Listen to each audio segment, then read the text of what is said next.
What's up, We're George? here. How are you? Nice to see you again. Yeah, doing well, doing well. I'm glad to have another conversation with you. Another episode of Cold Email Breakdown where we talk about all things cold emails. I'd say it's most episodes because a lot of people watching probably have no idea who we are. I think there's some value in just quickly introducing ourselves. So I'll start first. My name's George. I'm the founder of Email Chaser, which is a cold email sending tool. And I created this email chaser YouTube channel and cold email breakdown to discuss all things cold email. And Dayton, do you mind just giving a quick intro? Yeah, my name is Dayton. I'm the co-founder of Niche Capital. We do small business lines of credit. We have a platform you can jump on and get a small business line of credit without brokers, without spam, without scams, without getting lied to by some kid in Brooklyn about an interest rate or a factor rate that doesn't exist. That's 50%. So you can jump on our platform without talking to anybody, without having to deal with an annoying kid from Brooklyn. You can get a line of credit within a matter of a few minutes. So that is what we do. And George was nice enough to have me on the I guess you almost call it a podcast. Yeah, well, the whole podcast thing's weird because podcasts used to be audio only, and then people started calling YouTube channels podcasts. I guess we're podcasts. Yeah. Whatever. You're a pod. I guess this is a podcast where we talk about all things cold email. You know, Yeah. something I was excited to talk about with cold email was I think there is a sort of a disease kind of going on right now in the cold email space. It's like the AI hype where recently this thing came out with AI called MCP servers. Okay. And it was like all these people were making videos on model context protocol and how AI can talk to AI. It's just like a USB plug for AI, but essentially it was a lot of hype. And I think that that's going on sort of in the equivalent to that with cold email right now is effectively like this sort of clay mentality where I gotta spend 7 hours in this thing and I gotta just kind of go through everything. And like we talk about this every time I'm on here, but I'm gonna keep talking about it. If you don't have something interesting to sell, nobody's gonna want it. Doesn't matter how much time and money you spend on clay and all this customization, you can't sell bullshit to people. Like you have to be ethical. I don't want to get religious or anything, but you have to sell something of value.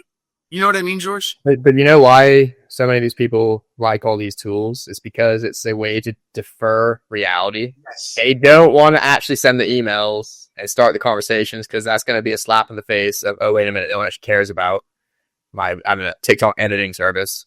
No disrespect to people who edit TikTok videos. There are people that need that, but it's very saturated. So I think it's kind of a deferral reality. They're afraid of the answer. They keep wanting to like tell their friends they like this girl, but they don't just want to go up to her and say, listen, you look great in that sundress you wore on Friday. Like, we got to go have lunch sometime. Like, what do you know what I mean? They don't, and what they don't realize yet, the people that are in this position, they don't realize for some reason, this point in their life, they don't realize that deferring hurts. The answer doesn't actually hurt. You actually would rather have a no than a maybe. And that's what people don't get. Like they got to realize like at every entrepreneur's journey, especially starting in sales, like you realize you want as many no's as possible. Like you want everybody to tell you no, no, no, no, no. Because if you build 20 no's, if I can make a list of like 20 people that told me they don't want to refi their house today, I promise you in the next 5 to 10, someone's going to tell me, okay, let's do it. So like they want to defer it. It's called ripping off the Band-Aid. You know, like I saw this a lot when I was in mortgage, like they wouldn't want to call their pipeline to get the answer. Like, what's the delay? Are you going to are we moving forward? Or like the appraisal's done. They would just like hope and pray, you know, like this, like fingers crossed.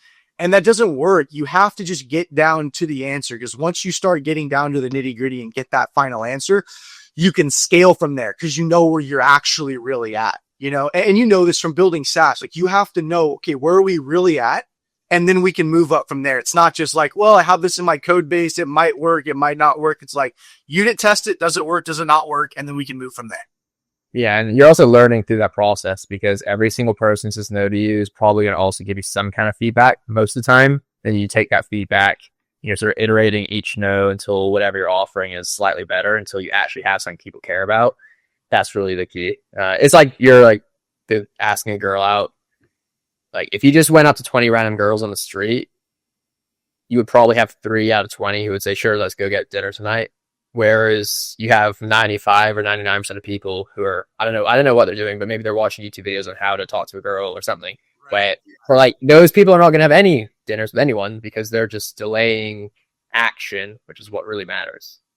Yeah, and you know, there's like nothing wrong with like, and you'll learn from that, just going up to girls and asking them, hey, hey, I was over there, saw you over here, thought you were cute. You'll learn things like keeping a straight face, don't smile too much. Girls don't like that shit. You'll learn these like little things you'll learn from talking to people like, hey, why did you not? I saw you made an account. Why didn't you use email chaser? And it's like, oh, well, actually, I couldn't understand this part of the UI. And then you fix it, and it's like, that's golden because now you don't have to spend tons of money like testing other things. You just ask someone why, you give them an exit survey. This is really big. This was really big back in the day in sales. Why didn't you buy? It's like, actually, hey, the sales rep, the guy was a dick. It's like, well, you want to talk to a different sales rep? It's like, yeah, all right. And then they move forward. That's awesome. That's what you want. And people don't want that for some reason. So that's what I think. I think there's a big like disease in the space of having people buy these tools. Like, let's not forget, like, you used to write, like, back in the day, the Alex Berman days, like, back, like, even prior to this guy, like, it was, you custom handwrite first lines off everyone's LinkedIn profile and Twitter, like, like that, like running the Hunter extension on spreadsheets. And now we have way better tools, such as cold email chase. You don't have to do all that stuff, but it's like, people lost their sense of like hard work and effort. They think cold email is going to be like super, super simple. And it's like, it can be, but it only is if you do the things necessary to make it simple. Yeah. Well, I think the simplicity of your cold email strategy kind of comes from experience as well, because I think you have to launch a certain number of campaigns and understand fundamentals to a certain degree where you then make it look simple. But, someone who's never done it before, it might appear complicated, but you just keep doing, keep launching campaigns, seeing how people respond, keep improving your reply rate and your processes, and eventually become simple to you. It's like yesterday, Dave, when we were talking about SEO. We had a conversation about SEO and how to implement on certain companies' websites and all this kind of stuff. And I just always find it funny because I'm not saying this is you, but a lot of people in general like to make SEO seem like this really overcomplicated thing. I've been doing it for so long that at this point, I find it just the most simple, obvious, like, okay, create some article for your website. Yeah. Like, make sure the keyword talk, like, it's not that. But the reason why people like to overcomplicate it is because if you actually do the fundamentals right, it requires a lot of work. It's like writing really high quality articles is actually quite difficult. So no one has to do that. So that instead, we want to overcomplicate all these tools and Ahrefs and all this crap. It's the same with cold email. They just want to overcomplicate because it defers them actually doing the work, launching a campaign. And, like actually learning. And, I think sometimes these people think like, well, what if I put all my effort into this article and it flops? Well, then it flops and you built the skill of building a sick article. Like, what if I put all this effort in and this campaign, I pull all this data and it flops? It is going to flop. Your first 4, they're going to completely shit the bed and you're going to learn from those things.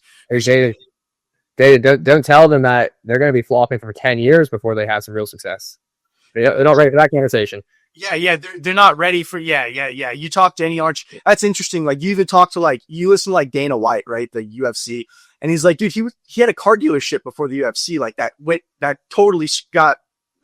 of business and he owned the real estate, luckily. So he's able to make his money back. Cause back then real estate only went up. I guess it still only goes up, but, yeah, people try a lot. It's like the overnight success guys. It's like the guys you see crushing it in campaign space. Like, dude, that guy was a novice. He was in a Skype channel, right? Like he was in he was in Slack with somebody back in the day who was like his George, if you will, someone and he didn't do good at first and then he got better at over time. But that's how it is. You're going to have to keep kind of perfecting your craft and moving on. Nothing's going to come easy. And like, that's one of the biggest things. If any of these companies are selling you things, get a better this. That's the one thing I like about email chasers. You don't overpromise anything. You're just honest. Like, you just have a good tool that works and puts emails in front of people. The advice you give on LinkedIn, the article is right. It's just like, it's sort of the secret sauce, if you will. It's just the stuff that you learned from your experiences, you put it online, and if people follow it, they'll eventually have some good high converting campaigns. They'll have those crispy 6 to 7% reply rates that do still exist, by the way. That still exists, and they won't have to send so much mail to where they're, 2% reply rate's good or whatever. So that's I think that's important for people to understand. It's going to take a little bit of time and finesse and understanding and grit, not giving up, as cliche as that sounds. 100%. Yeah. Well, I think another issue is that a lot of people who get into space are quite young. So, you might, like someone who's 18 or 19 years old, someone at that age has never actually done anything yet, usually. So they don't really have the concept of time, and they don't really understand what it means to put 10, 15 years into a business. And that's just something in a way, you kind of have to learn the hard way sometimes. Not always, but sometimes you just have to put in the time. Yeah, 100%. I think that was something that when I was a kid, I was in healthcare. And looking back, I had a health and life insurance license. I worked for this company in Irvine, like selling healthcare over the phone. And I did really good, like in all my sales jobs, always finished in the top. And then I left and I started a little healthcare agency called Medical Sharing Partners.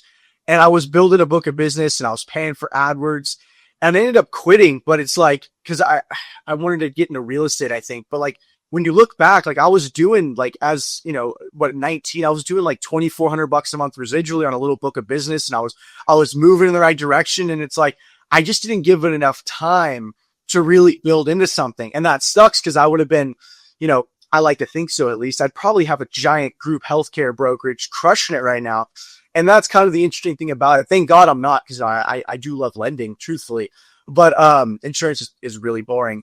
But these kids who are 18, 19, getting into cold email, trying to run campaigns, like, dude, give it some time. Like, I promise your friend that you heard about that made $1 million, like posting dick pics on OnlyFans or whatever, like, that's a waste of your time. So I should have said, I know, gambling on Twitch or whatever, dude, I'm telling you, it's not what it seems. Like, when you pry back the layers, like, it's not what it seems. Just stick to what you're doing. If you have an offer, and if you've made any money, or you're close to making any real money from data, email, cold email, to make it, like, you've actually made internet money for real, even $1, penny, $5, you are in the top echelon of 1% of people in this world. Stay doing that.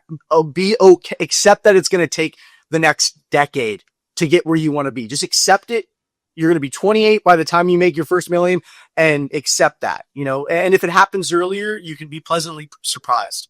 And if you are in your early 20s and you have some kind of business that is cash flowing and making any kind of real money, double down on that, and don't make the mistake that probably 99% of young people make, where they get distracted by 20 different shiny objects when they already have something that's producing some kind of revenue. Just double down on that, put all your energy and focus into that for 5 to 10 years. And 10 years later, you're going to be really happy that you did, because you're going to have a business that maybe is cash flowing $1 million per year, $2 million per year, which, maybe when you're 19 and your goal is to be worth $500 million, it doesn't sound like a lot, but trust me, when you're 30 and you have $2 million per year coming in, that feels pretty good. So, don't underestimate. Most people, like, and I learned this from mortgage, most people don't know what it's like to feel like an 18 to like 45K check actually hit the account. And they're like, holy, like, I remember this happened. My first time was in mortgage when I was a loan officer. It hit, I think my first check was like 22 grand. And I was looking at the earnings report that was sent to me from HR, and I was like, no, they're going to really they deposited it. I was like, holy crap, this is crazy. And then I kept working, every single weekend, every single day. I had no days off, because 2020 was a crazy mortgage boom.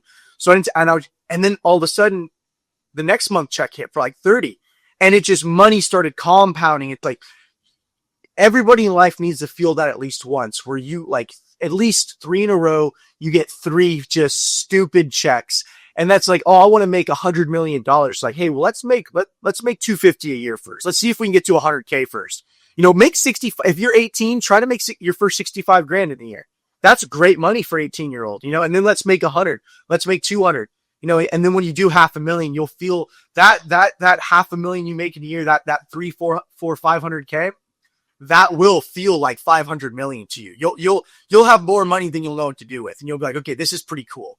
You know?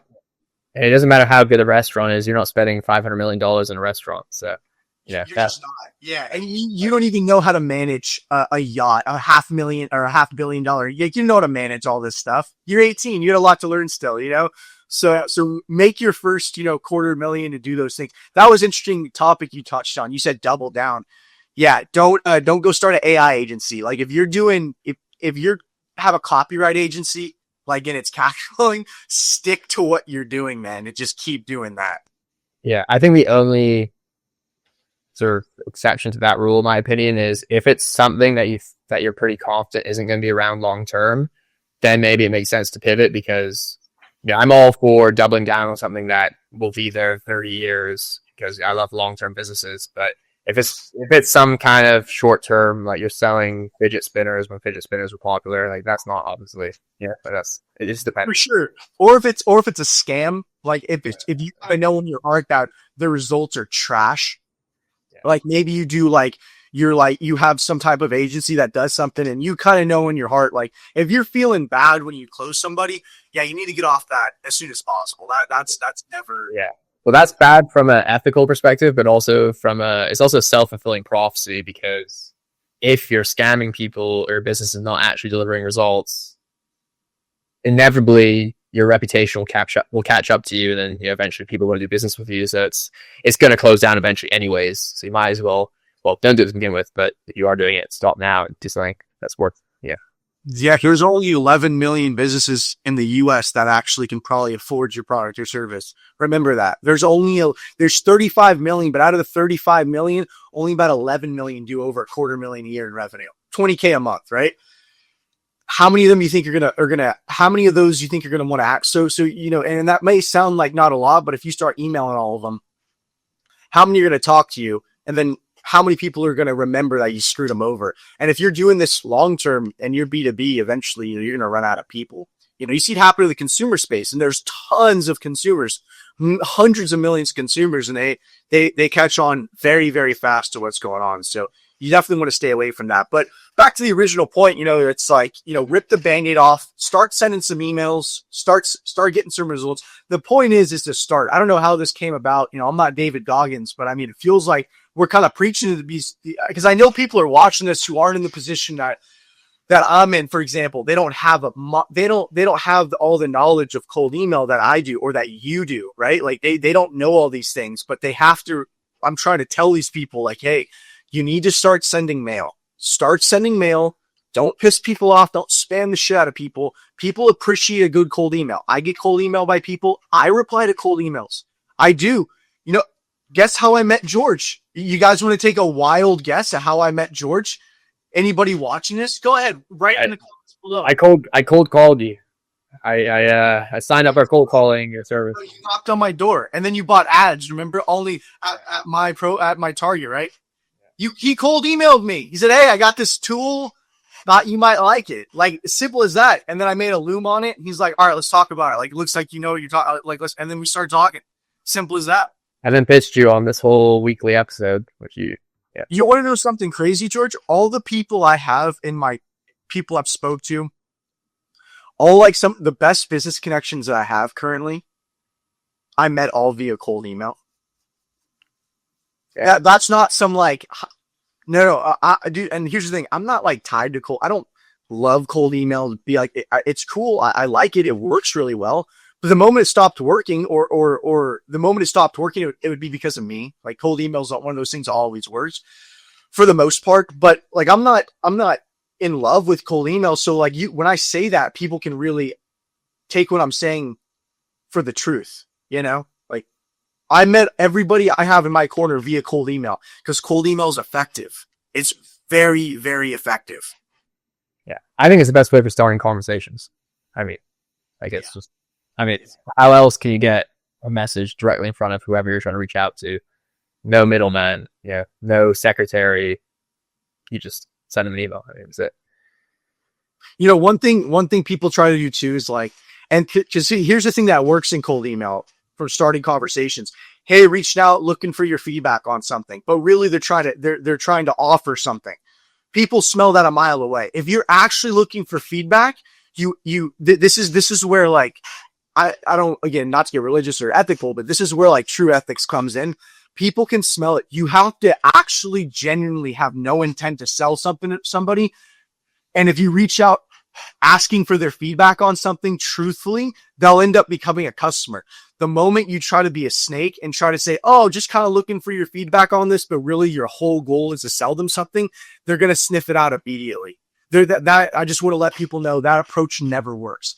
You got to be cool. So if you're in that stage where you have a product or service and you're looking for some feedback on it, just truly reach out looking for feedback. Have contentment in your heart, knowing that you're not going to close any deals with this route.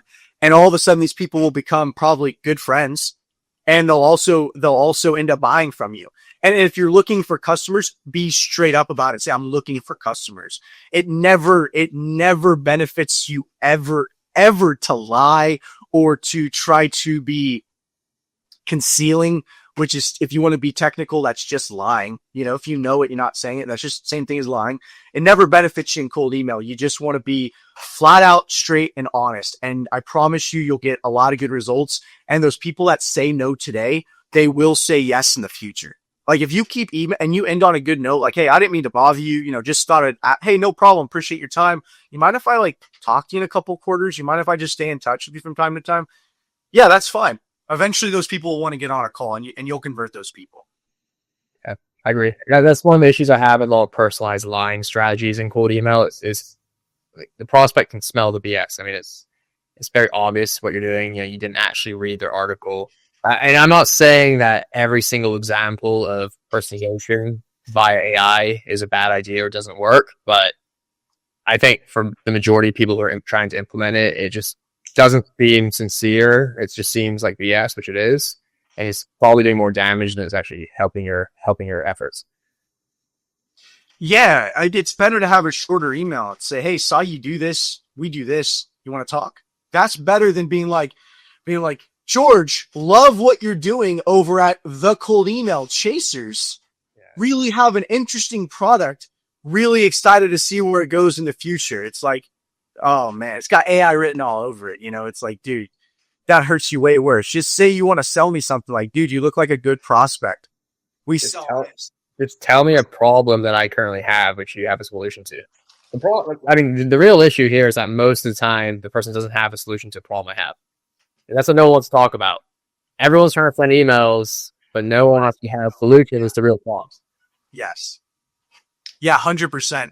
Yeah, that's an interesting one too. Like or you can open it up with asking them if they're having this problem. The one thing I will say, if you're going to spend time doing something, just make sure you're reaching out to like if you're reaching out to manufacturers in the Austin area, just make sure like 90% of them are manufacturers in the Austin area. You know what I mean?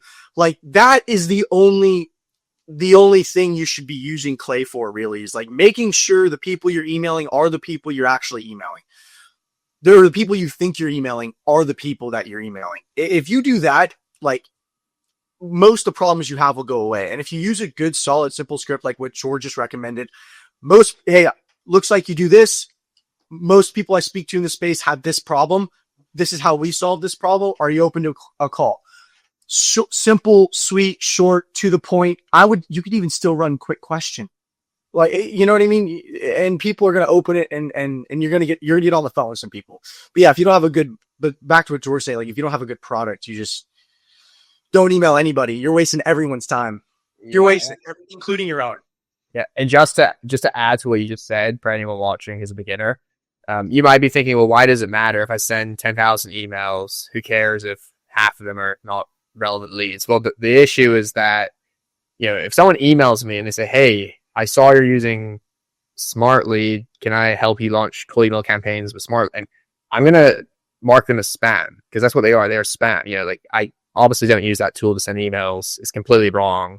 It is spam. There's no sort of intent behind that message. It's directed at the completely wrong person. So you're going to have very high spam complaint rate, which can sort of tank your deliverability. So it's more of a deliverability issue when you have a really bad Libra, because people are just much more likely to mark you as spam. And I guess follow-up emails is also kind of related there. If you send 10 follow-up emails, one after the other with one day in between, you're going to get marked as spam. So it's just approaching the whole thing with a level of integrity and intent that makes sense. And you're just not, you're not trying to scam people. You're not trying to spam them. You're just sending real messages to people that actually need whatever you're offering. If you just do that, you're not going to have a bunch of problems, as David already said. That's what cold email's for. What George just said, like rewind that, watch that again. That is what cold email's for. Cold email is for when you have a good product or a good service and you're reaching out to the people you think you're actually reaching out to. When you do those things right, truly, this is going to sound a little crazy. The script doesn't fucking matter. Even now, we don't want paragraphs here. Okay. But if you have any variation of what I just said, what George just said in terms of script, you're going to get really good results. Your goal with cold email is not to send as much volume as possible. That's not where you want to be at. You don't want to, how would you treat it like a pipeline? You called someone on Monday, treat it like a non-aggressive salesperson on a pipeline. Maybe follow up with them next Thursday or whatever. If you do that, you'll end up in a really good position. What you want is consistency for years. I call it the slow chug. You want to chug low and slow consistency. What some of the best, when we were running a cold email agency, the best campaigns I saw were the guys that were with me for 3 years, had a few domains. I just made sure the data was good, slow chugged every day. And you'll build up this backlog of appointments all day long. You got to stop trying to hit the ground running a million miles an hour. It's never going to work. Try to go as slow as possible, and do it right. And you'll end up going faster. There's this movie with Mark Wahlberg called Shooter, I believe it's called. I don't know if you've ever seen it, but he's got this killer line. He says, slow is smooth and smooth is fast. And that is the truest thing ever. If you go slow, you can do things smoothly. If you do things smoothly, you'll end up going way faster than anyone else. There's a variation of that phrase, which is slow is fast and fast is slow. Same thing. Yeah, exactly. Same thing with SEO, like we were talking about. Like if you do it right, you'll end up in a good position versus trying to SEO heist your site. You know what I mean? The worst type of client to take on if you're running a cold email agency or a cold email sending tool, whatever, or any business in general, is someone who starts the conversation or the dialogue saying something along the lines of, I need this now. I need to send this right now. I need to, get this result XYZ before the trial ends. Like anyone who has that kind of urgency or desperation, don't even bother working with them, because that person is not coming from a place of sustainability, or even that's not how you approach a situation to get results. That's how you approach a situation to, I don't know, just swallow the magic pill that's going to magically transform your life, which doesn't actually happen. Yes. Yeah, it doesn't happen. And there's repercussion for getting what you want too quickly too. Like some things you're just not supposed to have right off the bat. Some things you have to let bake for a little bit. Some things you have to just let bake a little bit. Like some things there's a price to pay. Yeah, you want muscles, you want to be huge. Go take steroids. See what happens to your liver. See what happens to your heart. There's a price to pay for getting what you want too quickly. There's just, again, whether you're this or that, you have to pay the piper for things that you want. You have to pay the piper. He's going to come for his check, and you got to pay him if you want to get in. That's just how it is. Like George, for example, you got everything you ever wanted in a couple days, right? It took you a couple days. You got everything you ever want. You built Email Chaser in a week, right? Just by yourself using you just 10x coding, right? It was simple for you? No, probably not, right? It took you a long time. It's like a great example of that is what you mentioned yesterday on our call about what's his name, the Jake Ward guy, the guy who's on Twitter or X. Igzy Ward. Yeah, whatever. He blew up a few months ago because of all the crap he was posting about AI content with SEO. And yeah, he got a lot of traffic in a short amount of time, and then it almost immediately imploded, and then he lost all of his traffic. And it's just kind of a classic example. The faster it goes up, the faster it comes down.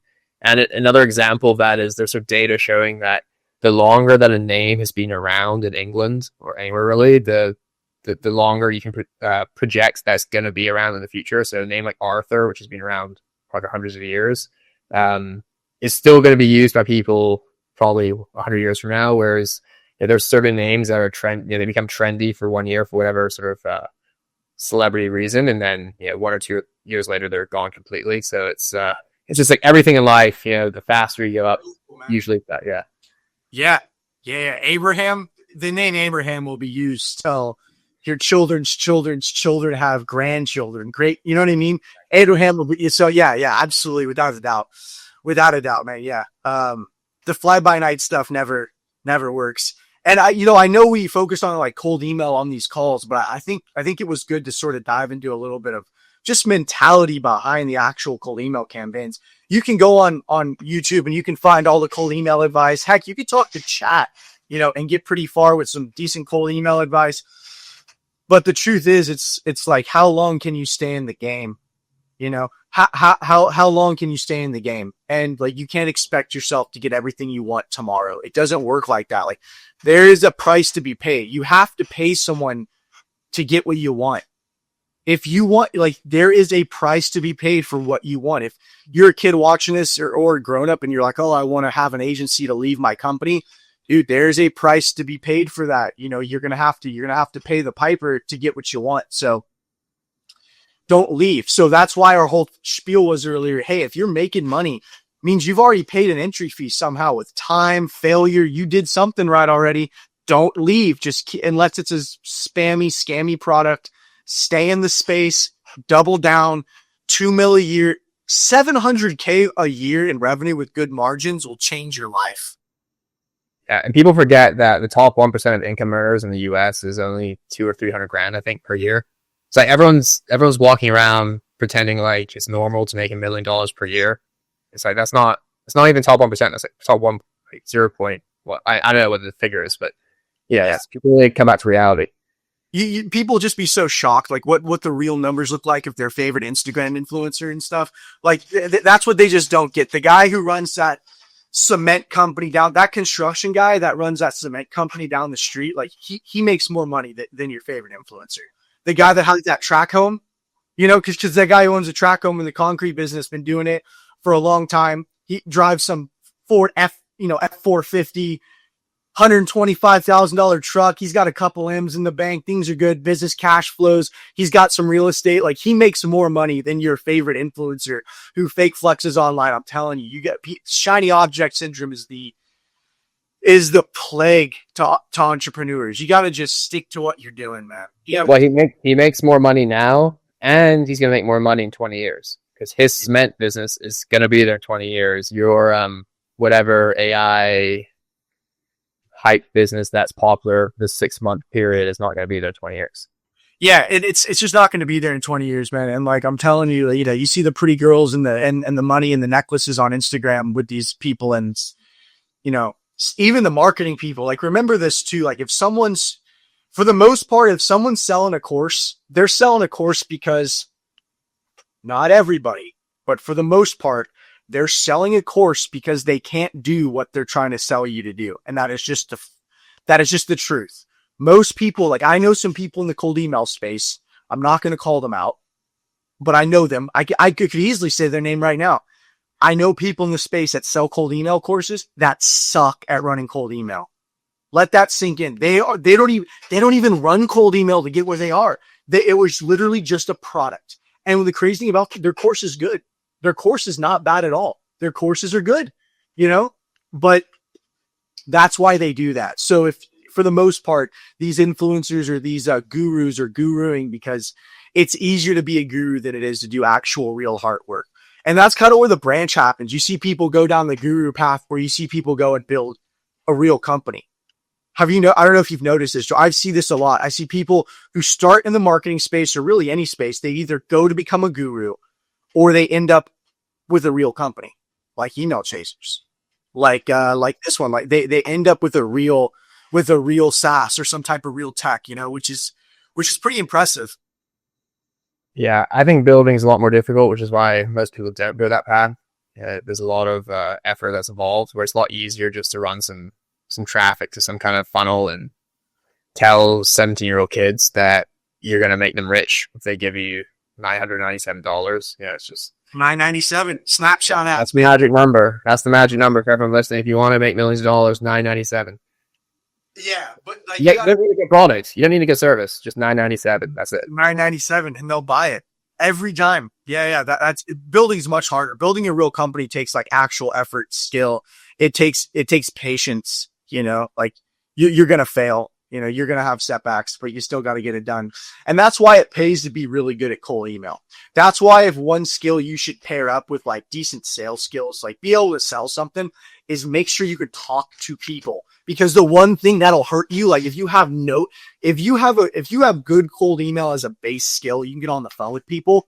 I promise you, your journey will be so much easier. You won't be so tempted to take that.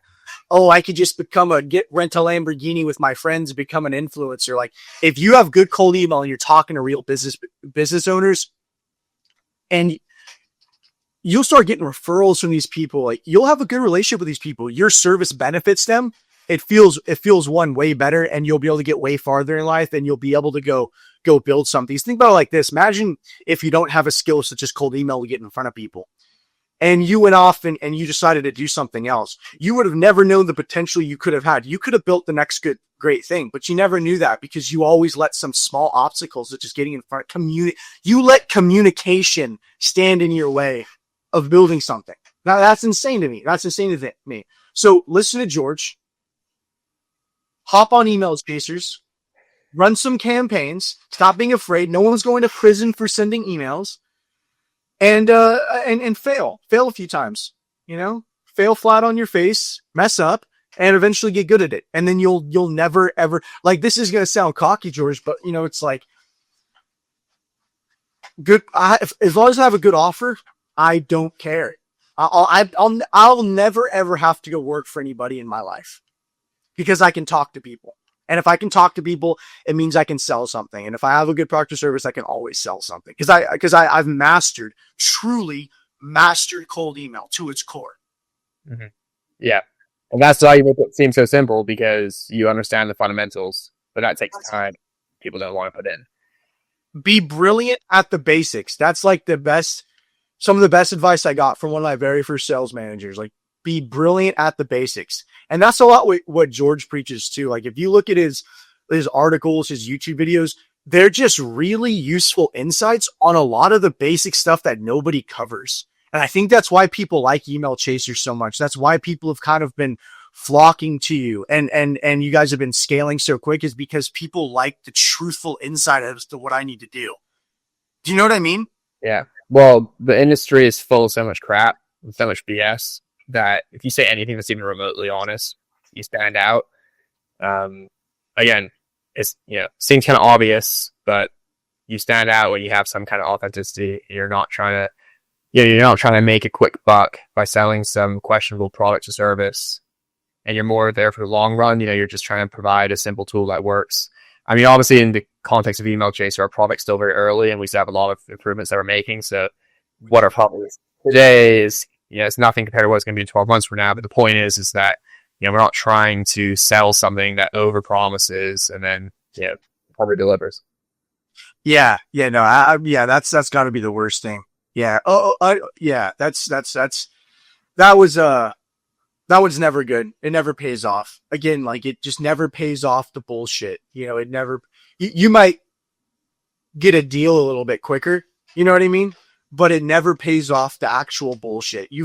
Every time I've ever done it, because I'm not a saint. I've been there. I've bullshitted my way to a deal once or twice, but every time I've done it is always like, I mean this in my heart of hearts. It's always bit me in the ass, it's always bit me in the ass. Every time I've hard closed anybody, Mr. Silver Tongue, Jordan Belfort style hard closed anybody, 85% of the time I've always had the person back out of the deal because I just bullied them through it. You know what I mean? Like, that's horrible. You don't want to do that. Yeah. You want to, go on. No, I was just gonna say, like, to as we were saying, if the person you're selling to isn't getting value from what you're selling, they're not getting real results, then it's gonna backfire, obviously, because they're gonna churn quickly. They're gonna probably talk badly about your business or service to other people. It's just not worth it. You want to have customers who are getting good results, in a sustainable way so that they're paying you 1, 2, 3 years into the future. That's what you want. The whole short term thing doesn't make sense. But yeah, exactly. Well said. Really well said. All right. Should we just finish this? We've been going for about 40 minutes. I know our time's valuable, so let's just wrap this up. Let's finish it off with one last thing. If you could sum up in 1 or 2 sentences what you think is one of the most common beginner mistakes in cold email, what would you say that is? It could be anything, like even small technical stuff.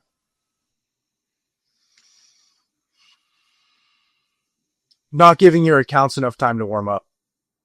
And trying to send too much mail too quick. Slow chug. Slow chug. Write that on your fucking forehead. Slow chug. Slow is smooth, smooth is fast. Go slow. So not sending 200 emails per day per email account on day 1. Yeah, let's not do that. Yeah, I agree with that. All right. Well, thanks for joining me, Dayton. Appreciate it. I look forward to no problem. Look forward to future conversations. And I'm going to link to your LinkedIn and stuff below. So anyone who wants to learn more about Dayton, just check out the link in the YouTube description.